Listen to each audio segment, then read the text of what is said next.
Have you ever wanted to take photos like these? What if we told you that this $30 camera from Shopee can take the exact same ones? Welcome to Review, a show where we review cheap alternatives to expensive items. Today, we'll be reviewing a $30 Shopee Digicam versus a $250 professional Digicam.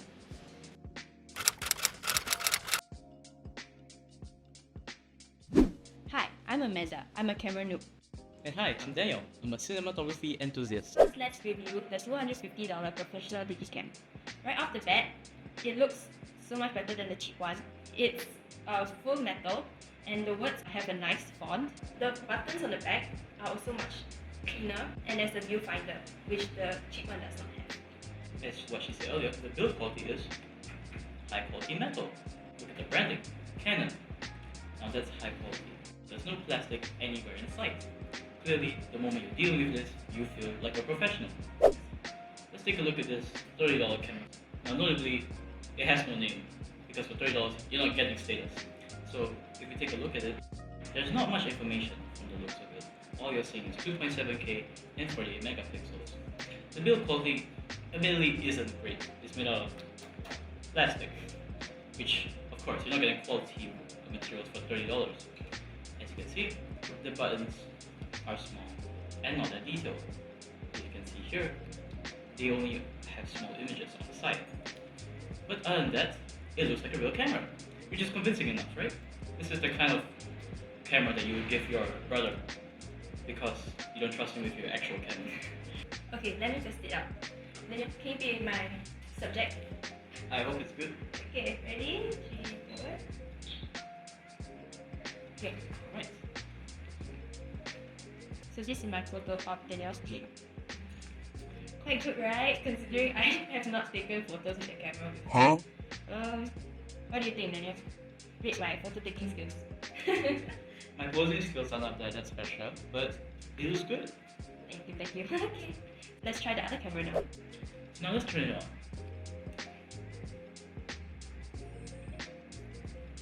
Oh my god, it's so cute. Yes, a monkey. Oh god. That reminds you how unprofessional it is. But yes, I agree, it's cute. Okay, let me test it out. Sure. 3, 2, 1.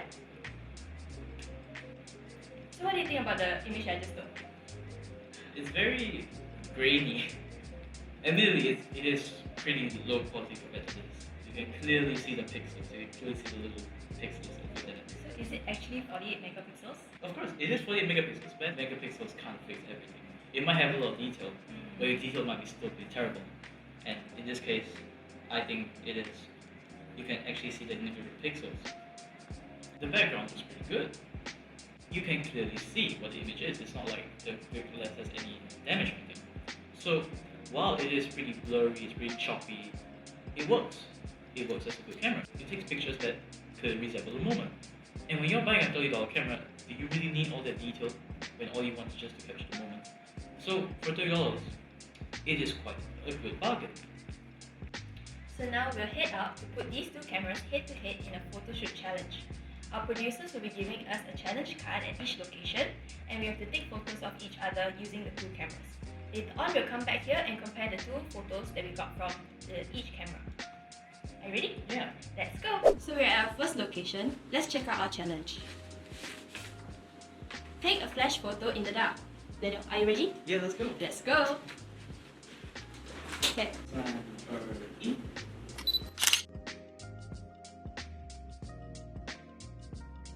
Ready?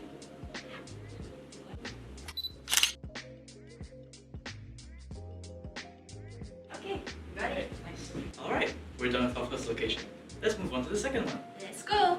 Okay, we're now at our second location, which is a very nice long bridge. Let's take a look at our challenge. It says, choose a pose, each to copy it. So let's start, shall we? Let's go, let's go. Let's go.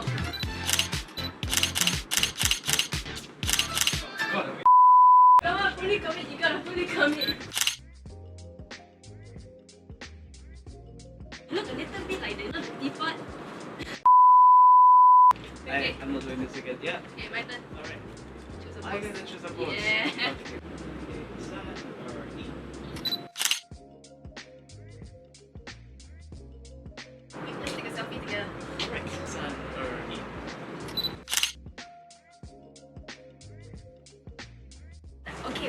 second challenge. Now let's go to the next location. Let's go. Okay, now we are outside the basketball courts and we're going to take a look at our next challenge. Take a photo of one of you running. Alright, let's start. Let's go! You go, you can just go ahead.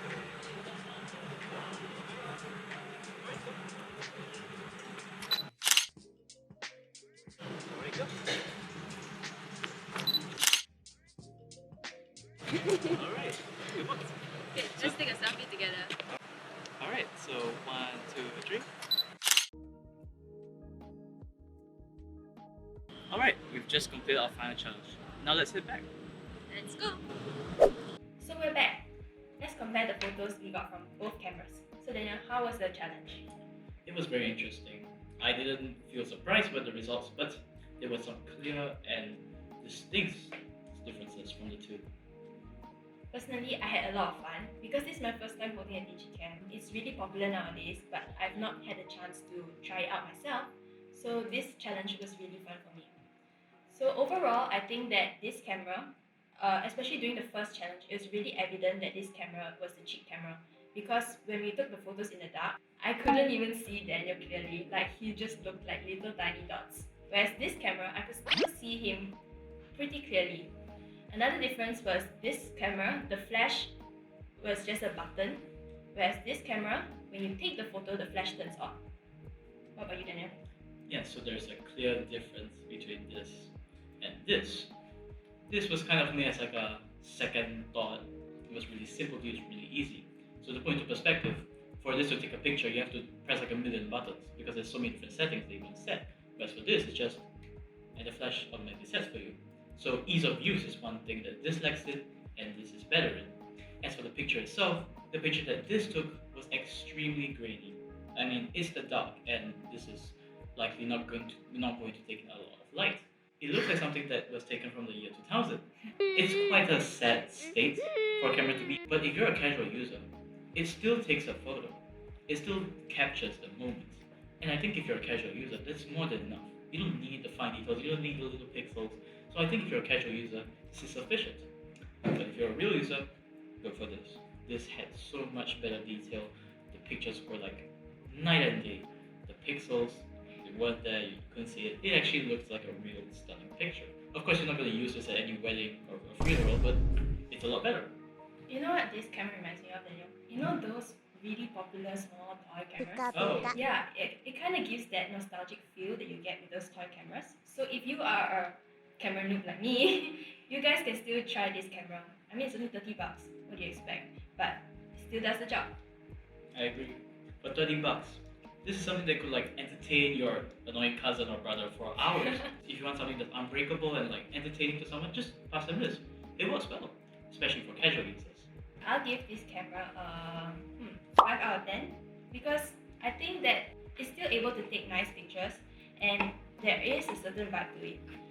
And for this camera, I'll give it let's say a 9 out of 10 because definitely, evidently, this camera is so much better than this one and the photos turn out really nicely. Well, I agree with you. This isn't a 9. Well, it doesn't take as good of pictures as like a high-end camera that costs thousands. It is a really good Digicam. For Digicam standards, it's one of the best I've seen. So if you're looking for spectacular Digicam photos, this is all you need. As for this, three camera emojis. This is sad. There's no detail, there's no colors, no nothing. So only use this if like, I don't know what you can use it for. It doesn't have enough detail. But if you're looking for a cheap camera that does take pictures, sure, it works. So what do you guys think? Is this camera a steal or does it lack appeal? Let us know in the comments below. Don't forget to like and subscribe and comment down below what you would like us to review next time. Bye bye.